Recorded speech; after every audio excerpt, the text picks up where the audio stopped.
Hi, welcome back to Foundations of Bioenergetics with me, Devraj. This is episode 5 in this weekly series.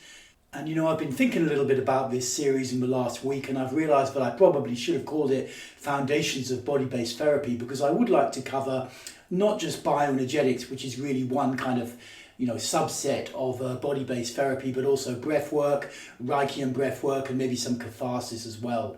But whether I'll get around to renaming all these videos, I don't know. But anyway, just to explain. And with relevance to that, specifically this week, I want to look at breath work. Breath work is a super exciting technology that I think more and more people, even in science and stuff like that, are getting interested in now. If you follow Andrew Huberman or guys like this, Johnny Miller, I think another one is, they often talk about breath work, and there's all sorts of people who are kind of connected to neuroscience, doing rebirthing and doing holotropic breath work and these kinds of things. And breath work is definitely a part of body-based therapy. Now, one of the things that kind of complicates things when you're trying to study and understand breath work is that, curiously enough, it tends to be attached with a lot of kind of cult-like and guru behavior. And I will look a little bit more deeply at this whole aspect of body-based therapy, and particularly breath work, a little bit later on a separate episode. But for anyone kind of interested in body-based therapy, naturally you would probably start by going to mainstream psychology and finding, okay, in mainstream psychology, how can I find about body-based therapy? How can I find about breath work, bioenergetics, catharsis? And basically you will largely come up with nothing, because it just really isn't in mainstream psychology. And then, if you're pursuing a little bit further, you'll probably come across a lot of organizations, maybe some of whom are a little bit dubious by today's standards.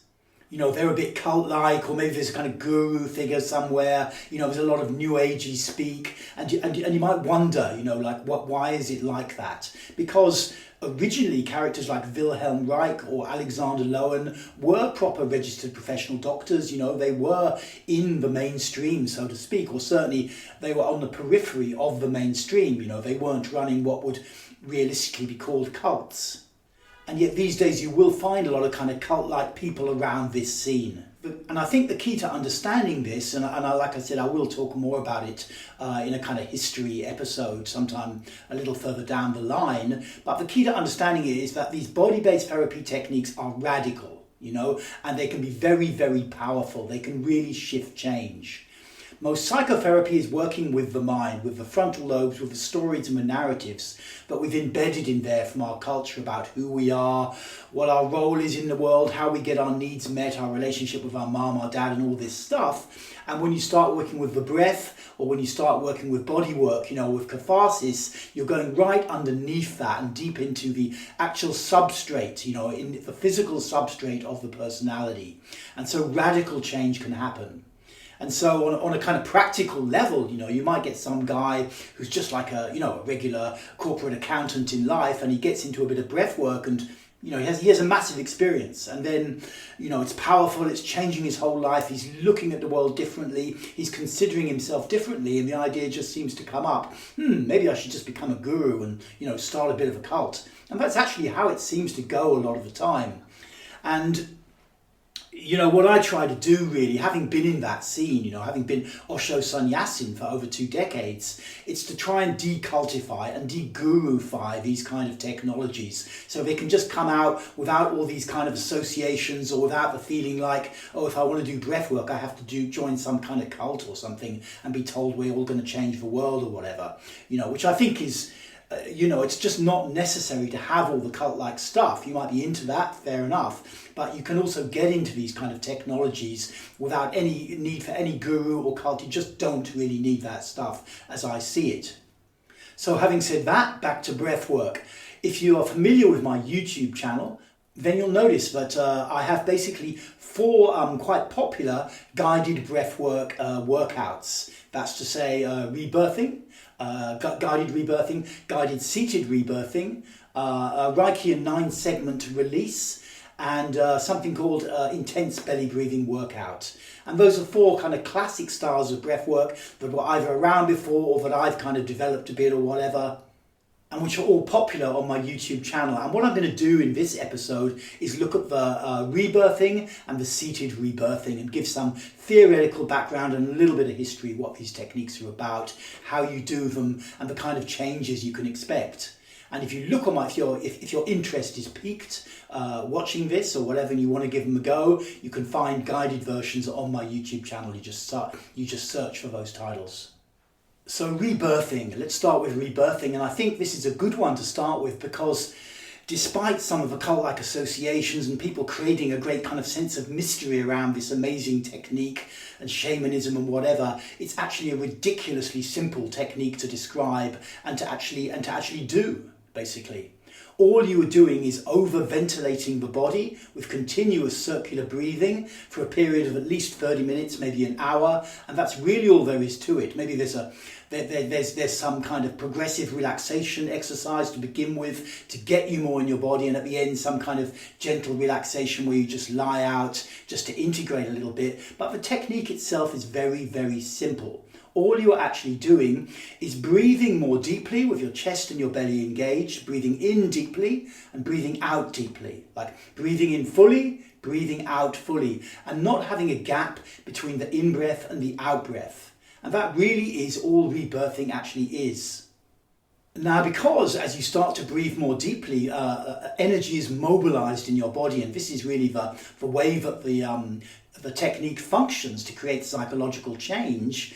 There's also resistance. So as soon as we're breathing more deeply for a minute, and then what happens is that your nervous system may become active, and it's like you just want to do something else, or you go back to shallow breathing. You find yourself spacing out. So traditionally with rebirthing, for the first 15 minutes, you really need to focus on this deep breathing, You have to focus on it, really stay present, check that your breath is going in, going out, and try to just keep your mind focused on that deep breathing. And if you can do that for like 15 minutes, a very useful thing happens called entrainment, which basically means that your mind becomes entrained to the breath and you can hold yourself relatively easy in that deep space.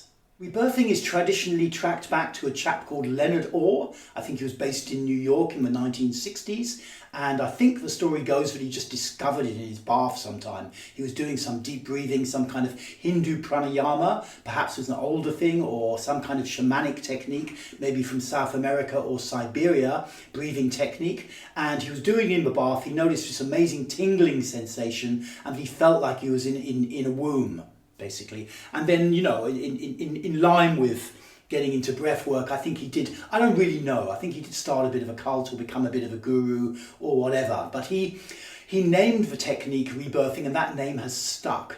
And the reason it has stuck is because it does create this kind of, you often feel like you're back in this kind of womb-like environment.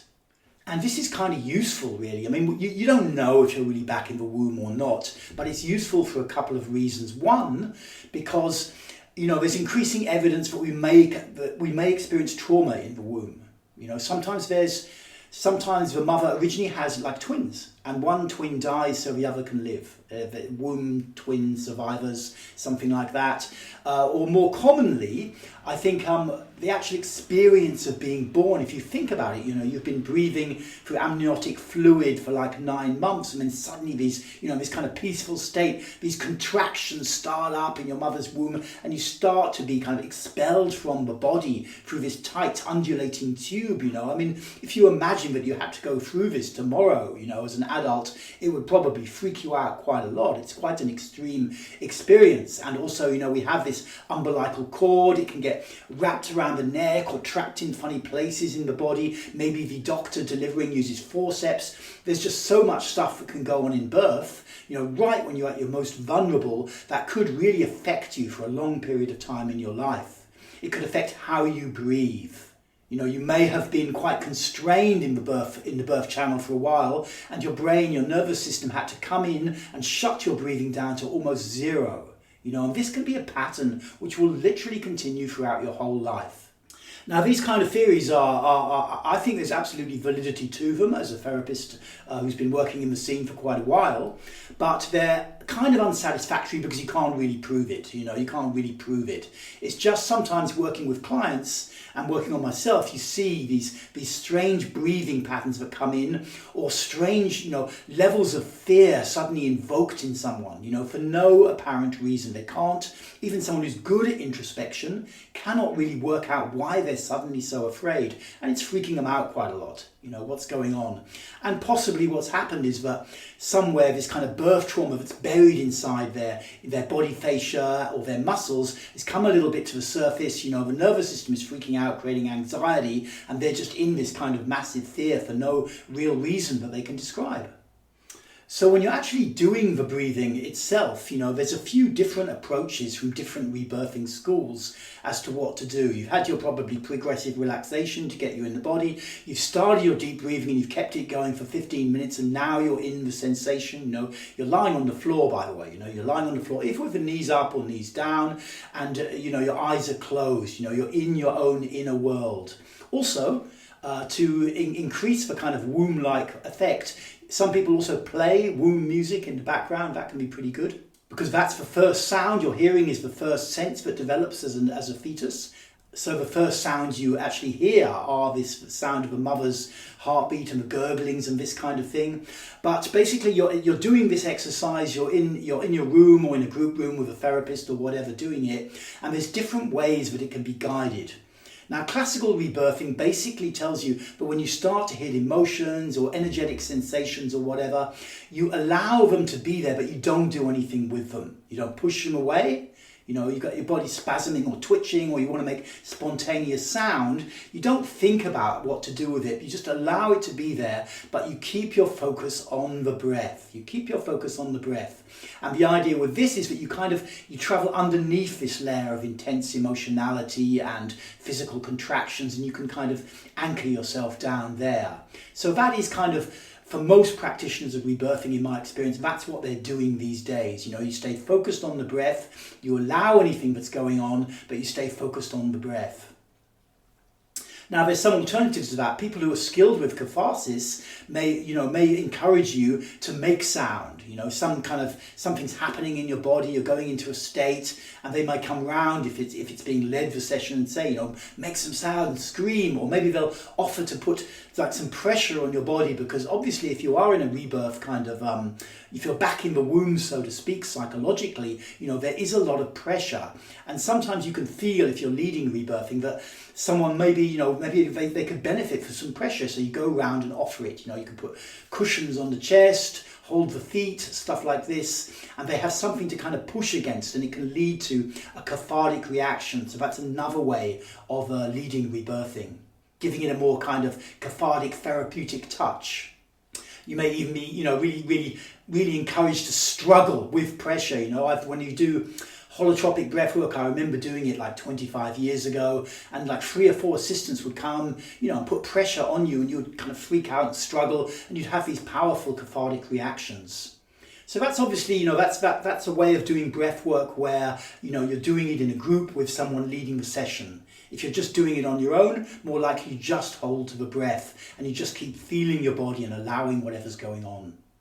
And typically the kind of things that happens, after a while is your body feels strange. There can be like a sense of energy inside the body pulsating. Maybe your hands get in this kind of like claw shape where it feels like you can't move them. They're pulsating with energy, the extremities of the body, maybe your face, maybe your feet do that. It's basically okay. It can freak people out because it can be very strong, but basically it's okay. It's a normal kind of thing that happens when you do this overventilation technique. You also might find yourself kind of almost making spontaneous sound, or twitching a lot, or your hands are kind of doing weird stuff. Your body may be kind of pulsing up and down on your mat or the carpet or whatever. All sorts of things can happen. And generally, you just try to allow them to happen without the kind of, therapist part of your mind getting invoked and deciding, oh, this is when my mother didn't look at me when I was 2, now I need to do this or whatever, to just allow some spontaneous changes to take place, or do your best to do so. And this sense of heightened energy really is the key to understanding why breathwork works. in that, by massively increasing our usual level of ventilation, the amount of free energy in our body, this is more the kind of alternative New Age theory as opposed to strictly scientific. But basically what it does is it kind of takes your body into a heightened state, and slightly altered state of consciousness as well, and then a layer of kind of held material inside your psyche, inside your kind of what the psychologists would call your unconscious mind, becomes active. So it's like you're used to kind of going through life in this relatively small sensational environment, with a lot of stuff repressed around the outside. You use this breathwork technique to increase the level of free energy in your body, and it's like you start to expand energetically, and you hit all these layers where repressed stuff is. And which this also means, if you're new to it, or you've got a lot of stuff buried near the surface, it can be a super powerful experience. It can be super scary. You may even have to stop and give up. You may just be hitting something which is just too much for you right now, and you need to just calm down and come back to normal. Think about it and maybe decide how you go back in there another time. So this is how it's working. It's pumping up the energy in your body, and as that happens, so you hit layers of stuff inside that normally are sitting in a repressed state in your body. Generally, some practitioners will work for even 3, 4, 5 hours, but generally it's complete at about 1 hour, I would say, of actual breathing for the average client. It depends how you hold the space and stuff like that. Certainly 30 minutes would be an absolute minimum to me. And like I mentioned, you have something for 10 minutes to lead into it, to get you feeling the body more, progressive relaxation or some kind of body scan. And when it's complete, you just stretch right out if you've been in a funny position or if you've had your knees up. Lie back, keep your eyes closed, and you just feel your body for like 15 minutes, 20 minutes. If you've done more than an hour, you need to have like 20 minutes downtime just to process. Don't get up and try to straight away get on with your day. Okay, so that's a classical kind of rebirthing done lying down. Now there's also a seated version, which actually came out from a guy, an Osho guy called Jeru Kabal in California, who a friend of mine knew actually. He's passed away now, but he created a thing, he called it quantum light breath. And it essentially is rebirthing done sitting up. And it's also powerful, and sometimes it's good to do stuff sitting up. The advantage of doing it lying down is that there's less control, there's less mental control, your mind is a little bit more in the background generally. But because that's the position that we sleep in, When you do it seated, however, sometimes it can be useful, especially if you're experienced with breath work, to kind of direct things a little bit. To become aware, like, oh my God, I'm totally, there's so much tension around my head and I'm just not allowing myself to feel it. You're more likely, if you're sitting up, to be able to kind of, okay, I really need to feel into this now. The technique is largely similar. You can find the quantum light breath around, but it's difficult because when Jeru originally recorded it, I think on cassettes, he just used a load of music as background that was lying around his flat in California, none of which was he licensed to use. And now that there's all digital music acts and stuff, the original CDs or any kind of downloads of it have kind of disappeared. So a couple of years ago, I created my own version with some, license-free music and stuff like that. And if you look for Seated Rebirthing on my channel, you can find it. But basically, it's the same technique. It's got a few phases. So you're doing this deep, intense breathing, and then you do it much, much faster for a while. And then you do some kind of body swirling stuff and movement. It's all done sitting down. And then you have some positivity. You put your arms in the air and you kind of let yourself cafard a little bit and just really put some positivity out into the world. And then you just relax and chill down at the end. It lasts about 45, 50 minutes, or you can do a longer version at Seated Rebirthing. Perhaps one last thing to mention is like kind of shamanic drugs, what's useful about them is not... some people will say they're an entire modality on their own, which I don't really regard them as that, but because you can rapidly go into an altered state of consciousness as if you were taking peyote, magic mushrooms, ayahuasca, ibogaine, this kind of thing, that they can show you something inside yourself that you're otherwise just not seeing. Because you get this expansion. You might be thinking, yeah, I'm doing really great, but my therapy and I'm going along, but you somewhere know that there's this other stuff that you need to get to and you can't quite get to it. And something like breath work can really, really help. In the same way that, if you feel for it, you could take ayahuasca or ibogaine or something like that. It can allow a breakthrough. It can allow you to see something about yourself and to shift a block suddenly, which you just weren't really aware of because you were living in just too tight a little box. Okay, so that's me for this week. And feel free to check out my website, bioenergetics.org.uk, where you'll find all sorts of useful stuff to do with body-based therapy. Thank you.